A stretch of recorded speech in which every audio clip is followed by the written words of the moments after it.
Hey guys, and welcome back to my channel. So it is October 1st as I'm filming this. I do know that this is going to go up a couple days after, but I'm so excited because last night at 11:45 p.m., so September 30th, I finished my last book of September 2021, and I'm very happy that I was able to get this one through because it's over 600 pages. I really wanted to make sure that I got this into my September reading wrap-up, and I did, and I'm so excited. My kickoff for spooky season this September has been awesome. I actually have 2 5-star reads this month. I did get through 6 novels, and I am just so excited to share them with you because I am just really impressed with a lot of the books that I got through, and I have a lot to talk about. So without further ado, let's get into my September 2021 reading wrap-up. All right, first up, you know after reading Come With Me, I had to pick up another Ronald Malfi ghost story. So this is Floating Staircase. So this was my first 5-star read. I'm so thrilled with this.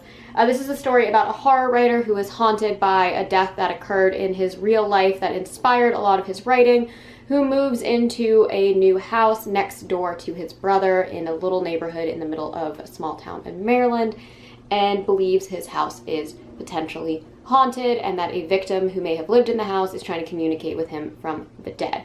Very similar to Come With Me. This is also kind of a murder mystery mixed in with a ghost story, but at the same time it is very different from Come With Me. It is not as emotionally draining as Come With Me and as heartfelt as Come With Me. This is more of a classic ghost story. However, this story does continue with the same type of ghost lore that Ronald Malfi uses in Come With Me. So I really like that in his universe he does have parameters for his ghosts. And I think they're actually really interesting and unique parameters, ones that I haven't really seen too much before. It's very Kurt Vonnegut-ish. Very like cyclical in his nature and beliefs in ghosts, and I just absolutely adored this. I found this spooky, I found this endearing, I found this really well done, and the opening chapter, I mean, he's so good at just nailing his opening chapters, was really kind of gut-wrenching. I really loved it. You could really feel the voice of the author, you could really feel how Ronald Malfi puts himself into his characters, but also deviates from who they are, and I just absolutely loved this story. I cannot recommend it enough. If you are interested in really original, unique ghost stories in small towns and murder mysteries that have really interesting, satisfying conclusions, definitely pick this up. It's also very short. It's what, like 230 pages, so you'll read this really quickly. All right, my next 5-star read was right after, and that was Darcy Coates' The Caro Haunt. I'm a huge fan of Darcy Coates. I know I just put up a video spotlighting her. I will link that up above where I talk all about how much I love her particular type of cozy horror. This is absolutely the best thing I've read from her. Again, 5-star read. A lot of her other books have tended to get 4-star ratings from me, but this one blew me away. This is the story of a girl named Remy who is a tour guide in this big old haunted manor that used to be a hotel that was plagued by a very H.H. Holmes style serial killer back in the day, and they kind of go on this like Richard Matheson's Hell House like ghost hunting extravaganza inside of the hotel, and then weird, scary, ominous things start to happen. I absolutely adore this. Again, it is cozy, it is comfy, it has a nice, cute ending, but it is also really scary and really well written and has some really disturbing scenes. And I just love, and I say this all the time, I know, but I love how Darcy Coates can really balance horror and cozy and comfort all at the same time. Like, I want to curl up with hot chocolate when I read this. Like, this is kind of what I imagine like ghost stories at like a fire pit when you're a kid would be like. This is definitely a longer one for Darcy Coates. It's about 400 pages. I read it super quickly. I didn't want to put this down. I loved all of the characters. I loved all of the buildup and the suspense and the development of characters. I loved the twists and the turns and the setting. Darcy Coates does write novels very much in like a gothic style. They're usually focused around an old manor or mansion of some type. But unlike the Gothic tradition, her stories are never slow. They're usually very fast-paced, very easy to read, kind of borderline YA, and of course, as I always say, great palate cleansers for when you read some really, really heavy books. And I really wish I had put this in between some of the last books that I read this month, because I definitely need a palate cleanser after some of those. So that was my second 5-star read of the month, and that was The Carrow Haunt by Darcy Coates. All right, so I do have a full review up on my channel of this, but I did a buddy read with my friend Blackacre Doe on Stephen King's The Long Walk. I do have the Bachman book novel collection, so this is what I read it in. And this was a 3-star read for me. This was, I have a very long, in-depth review on The Long Walk, so I'm not going to go too much into it. But this is interesting because it is technically the first novel that Stephen King ever finished. He wrote it when he was a teenager and a freshman in college. I could not write anything like this when I was a teenager in college. Not even close. I probably couldn't write something as well written as this nowadays. Of course, it does have some problems. It was written by a teenager in the 60s, so there is definitely some tone-deaf moments, some misogynistic moments, some homophobic moments that really kind of rubbed me the wrong way, and there's not much to the actual plot. What makes this book interesting is how much the book is dependent on character development and the mystery of trying to figure out exactly what is going on and why. So while I didn't like any of the characters for the most part, I was very interested in learning about what was going on and why it was happening, which made the book basically a 3-star read for me. So didn't love the characters, kind of really liked the concepts, but then it didn't quite like work out for me in the end. But it's definitely interesting. It's the Bachman books, I think, are very, very strange. They're definitely a different voice for Stephen King, especially Rage. And The Long Walk has very similar tones to Rage. But I do like reading young Stephen King and seeing how he developed from his humble beginnings to being probably the greatest horror writer of our time. So 3-star read, but definitely something that I recommend all like diehard King fans read, because seeing where he came from is really, really cool. All right. Probably one of the most hyped up books of the year. I'd say last year, the book that was as equally hyped up before it even came out, was Stephen Graham Jones's The Only Good Indians, which I did not like at all. So whenever there's a hugely hyped up book, especially by an author that I'm not, like, that I don't really know, I'm always a little hesitant. Like, it can either be amazing or it can just be like, what? This book is a little bit of both. So this is The Last House on Needless Street by Catriona Ward. This book was sent to me to review by Tor Nightfire, so thank you so much, Tor. That was so awesome of you to send me this. This one's weird. This was a 4-star read for me. I do, again, have a full review on this as well. And I said in the review, it's very, very difficult for me to talk about without spoiling everything that's happening. What I will say is this is something I've seen done before, but I've never seen done this way. This is a book that I think is best to go in to blind and know nothing about, because you will get more of an experience if you are completely blindsided about that. This is a book who's got a main character who is a cat, who is kind of awesome, and I really, really enjoyed that, that narrative device of focusing on an animal to kind of give you a different view of what's going on through the story. It's kind of like when with every story there's 2 sides, right? Her side, his side, and then of course there's the truth. So I guess there's 3 sides to every story. I forget what the exact saying is. But the cat, I feel like, is a really good lens to seeing more of the truth of all of this. This is definitely going to like mess with your senses. This is a very claustrophobic book. This book talks a lot about abuse. It definitely needs a trigger warning. And this book is not great for the first half. You are so confused and so constantly trying to figure out what's going on that you're really just kind of grossed out by what's happening, grossed out by what you think is happening, and then just like utterly confused.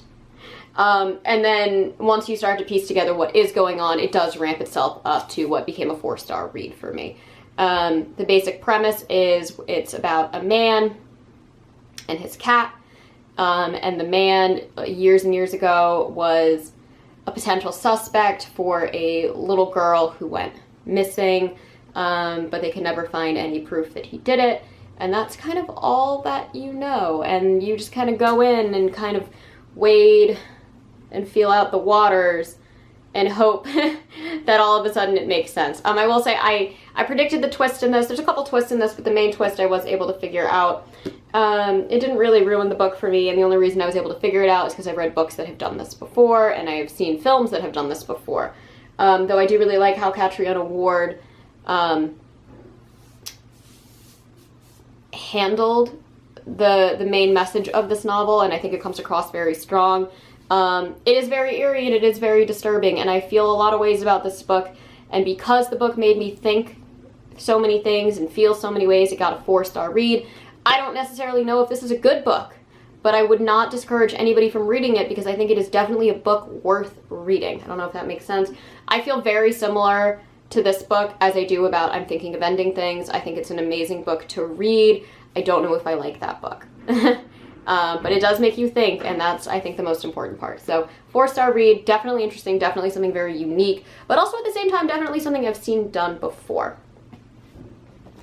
All right, so next up is The Forest by Lisa Quigley. I have never heard of Lisa Quigley before, but this was in my last Nightworms package, and I was very excited because I thought that this was such a beautiful cover, and the premise sounded like it was going to be super folk horror and very autumnal and creepy and a whole lot of weird, intricate things, and it just wasn't. This was a 2-star read from me. This book is only like 200 pages long, and for some reason it took me like a week to get through. I'm not even going to read the back of the book to you guys because literally the back of the book is like the premise for the first 100 pages. This book was so repetitive and redundant. Long story short, it's about a woman who grows up in this kind of weird, mystical town in the woods, and something goes wrong and she has to take her baby and escape from the town in the woods during the Harvest Festival. Harvest Festival is the best part about this because they are doing like weird, like autumnal harvesty things throughout the whole thing. It's not as folk horror-y as I want it to be. It doesn't really go into the mythology behind everything that's going on.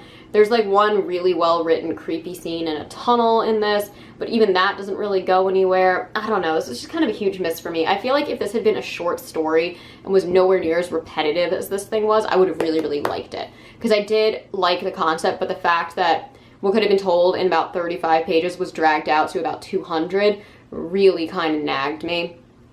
And not just like the plot that's repetitive, like this author says the same thing like every 5 pages. Like every 5 pages, our main character is nursing her 6-month-old baby. I'm assuming it's 6 months old from context clues because I literally had to Google how often do infants need to feed. And I still think she exaggerates. I mean, it's like every 5 pages. And that's like our main character's whole personality is have to feed my baby, have to escape the woods. There's like nothing else to her. I feel like that's another thing. Like the plot is so thin and it doesn't have the characters to support a thin plot. Like I didn't necessarily like The Long Walk, but the characters were at least interesting enough for me to like be okay with the fact that the whole plot of that book is they walk. Like that's literally it. It's a long walk, like it tells you in the title. This, it's like, oh, she's in a forest. Okay. She's in a forest. And she needs to get out of the forest. Her baby needs to eat. For 200 pages. I don't know. I like the cover. I think the cover on this book is beautiful.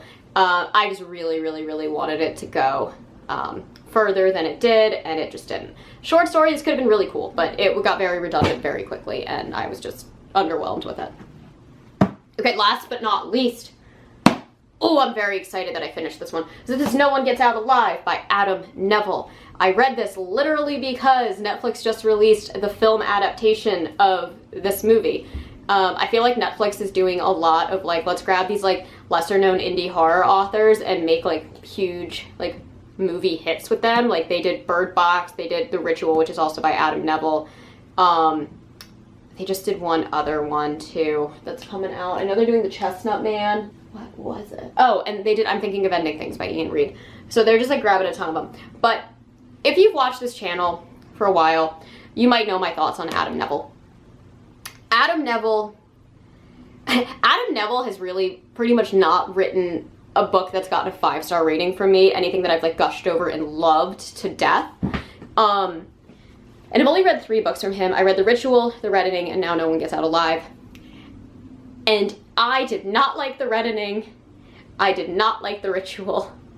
And yet, for some reason, I feel compelled to keep reading Adam Neville, and here's why.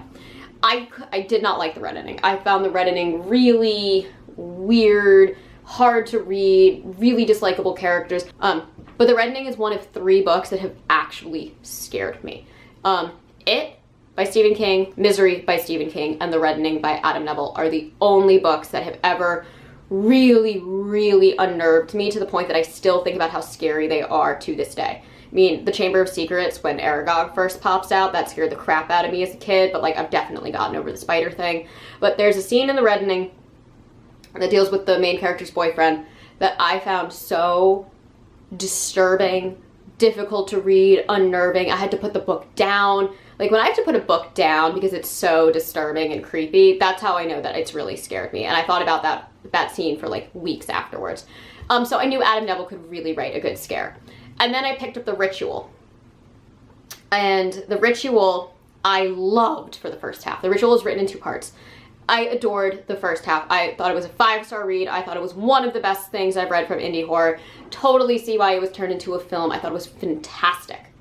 And then I read the second half and I was like, what the hell is this? It felt like a completely different story lopped on. Like it should have been 2 separate things. And I know I've talked about The Ritual on this channel before and my like grievances with it. But I was just like, what the hell? And then I saw the movie, and even the movie was like, yeah, we're just gonna totally rewrite that second half because we don't know what the hell it is. But because the first half of The Ritual was so good and The Reddening was so scary, I was like, I have to read this. And I know I'm gonna watch the film, so I had to read this. This is a 4-star read for me. I was really impressed with this. Very similar to The Ritual, it is definitely done up in 2 halves. Unlike The Ritual, the second half is better and scarier than the first half. And the first half is scary. This book didn't scare me the way that The Reddening did. I wouldn't say it's one of those books that I'm going to be like unnerved and creeped out forever. But the first half of this book is very rooted in things that could actually happen. And then the second half is like supernatural, like paranormal, creepy. And I really liked how they did this. So this story is about a woman who rents a room in a house and finds out that the house is haunted and that the landlord is not going to let her leave. That's the premise. That's all I'm really going to tell you about that. Very, very scary. Trigger warning, huge trigger warning on this. This has a lot of like violence towards women. There's a lot of assault towards women.